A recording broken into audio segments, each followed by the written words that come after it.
Hi guys, Aaron here with another review, and this time it's of the Hot Toys DX9 Batman from the original 1989 film starring Michael Keaton. Now I'm going to do a quick review on this guy because there are already quite a few reviews on him at the moment. So let's go take a look at the box he comes in. Same size and shape and material to previous DX releases. Has a nice bright side panels, very sturdy. There's sort of a soft sheen metallic finish to it with the silhouette of the character. It has a cover page and two foam layers which house the contents of the figure and its accessories. So I'm not going to open that up and show you guys, you've all probably already seen it all before.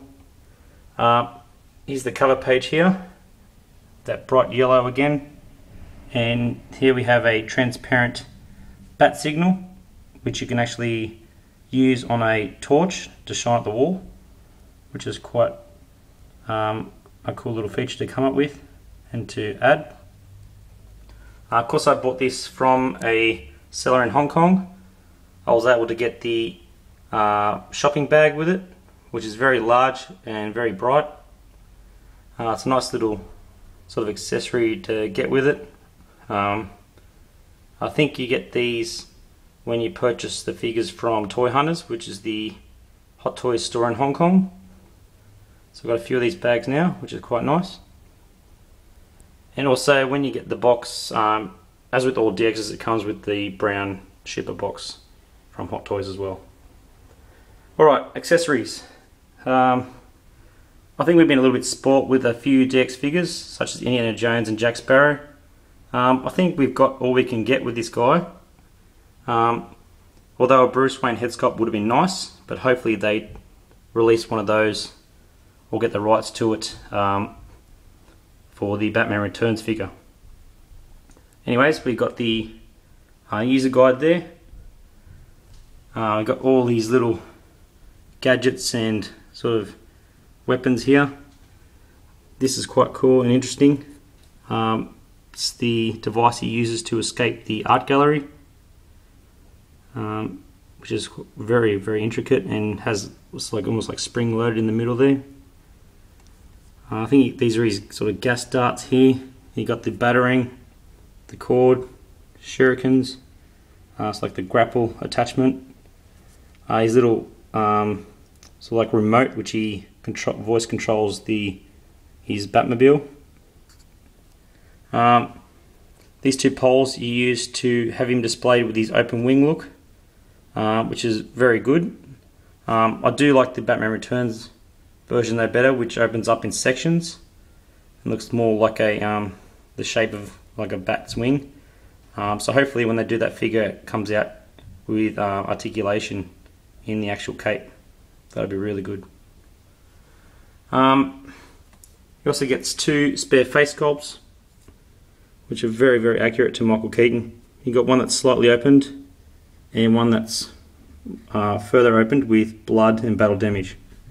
And they've come on these little mannequin sort of like head sculpt sort of shapes, instead of just adding them straight to the box, which is quite nice for them to be mounted on if you're not using them. You get 6 spare sets of hands, which is all very well detailed, and it even comes with like stud patterns on them all as well.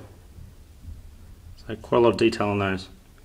You get spare hand pegs, which is always very good to have spares, and what appears to be here is spare spikes for his arm gauntlets. I think if you lose one or they fall out. One more thing on the box,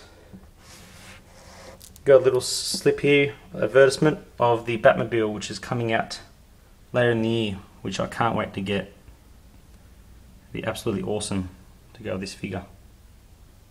So very much looking forward to getting that. Right, the figure itself. I have to say, if there was one Hot Toys Batman I was to keep and get rid of any, and this would be the one I'd keep for sure. hands down. It's definitely my favourite Batman from any of the films. So we're so looking forward to them finally doing one of these. The Christian Bale one's nice, but there's just something about, you know, sort of the nostalgic feel to this one, as it's the one I grew up watching. Very well made. What you have here, head sculpt looks very, very accurate. And on the back you have a square sort of section. You might see a little seam there that opens up.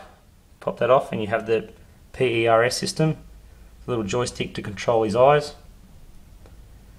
That's very nicely concealed there. Now to get the cape on, it actually has a little tie around it. What you do, you grab this part of the head here and pull it off. It actually pulls this complete section down to the bat symbol off. And you have a ball socket inside the chest and the neck post built onto the head sculpt. Now what you have to do once you've popped that off, you put the cape on and you push this back down. So that's why you got this covering it. So it's quite simple, didn't have any difficulty at all, it's really easy actually. The belt is able to be removed and there's two little sort of like clips in there. You just pull it and it pops off. I like the material they've used to make this suit, much better than the DX2, which, you know, seemed to be swimming with oil underneath it to keep it from drying out and keep it being able to be moved. This seems to be like a PVC or like a soft plastic. A lot better material. It doesn't collect the dust and lint either. It's not very sticky, so very smooth and very easy to clean. The cape's very nice. It's like a vinyl material, supposed to resemble like a leather. As with the Superman figure and a few other cape figures recently done by Hot Toys, there's wire running down this part here and all the way along the bottom. So the cape is quite large, a lot larger than I thought it was going to be. So I actually you have to really sort of pose it and bend it and maneuver it to get it in the position you want, to get it to this sort of look which I wanted. Under the cape is these arm gauntlets. Quite simple compared to DX2's one. The articulation, not going to get into too much. It actually bends just like any other Hot Toys figure, except with this suit being pretty thick.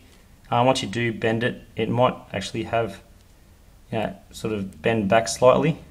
So you got a bit of resistance from the suit. That's to be expected. The boot's absolutely awesome. Yeah, so overall this figure's just hands down, I feel the best Batman figure ever done. And you got the base, which has the yellow logo and the black background, which a lot of people got upset about because it's back to front, but I would have rather this than having a completely yellow base and a black symbol. So you got the Batman MMS DX nameplate there, and you got the same lights that you get on the other DX stands. On the back you turn it on with this little switch here. So overall this is just an outstanding figure, and if you're a Batman fan, this is the one to get. You won't be disappointed. I'm sure it was not. I knew it was good looking at other people's reviews, but when I opened it out of the box, that sort of nostalgic feel was just there, just like I got when I bought the Christopher Reeve Superman. So just the head sculpts and just all the memories come, you know, flashing back to you once you see this guy. And they are doing a returns figure, so I'll be looking forward to that, and hopefully they do a Bruce Wayne head sculpt for that. So overall this is one of the best figures I have now, I feel. So there you have it. There's my quick review, guys. Hope you've enjoyed. I'm sure it's coming out in the US very soon, so I'm sure you guys are looking forward to getting it. Alright, that's all from me. Thanks for watching. Thanks for subscribing if you do so. I look forward to another review next, which will be Captain America. Bye guys.